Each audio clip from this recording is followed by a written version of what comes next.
तुम्ही म्हणाल आज व्हिडिओच्या सुरुवातीलाच ताईंनी पैसे दाखवले, कशाचे पैसे आहेत बरं ते सांगते तुम्हाला पुढे. ते 2 दिवस झाले सारखा नाद लावला होता, दीदी गावाला गेली, दीदी गावाला गेली, मला करमत नाही. पण आता म्हटलं चला स्वतःला सावरा आणि थोडीशी सेल्फ केअर करा आणि एकटं राहायला पण शिका.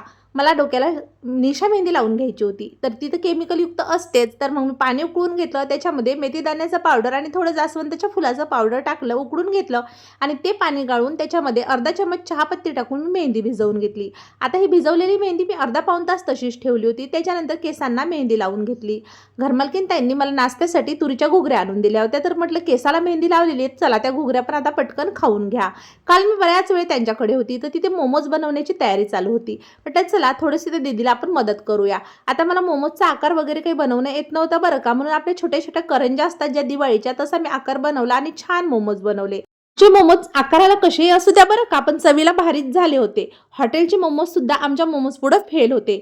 माझं तर 5-6 मोमोजमध्येच पोट भरून गेला आणि मला जेवायची अजिबात इच्छा नाही झाली. मग मी बराच वेळ रात्री 11-11:30 वाजता एक पोळी खाल्ली.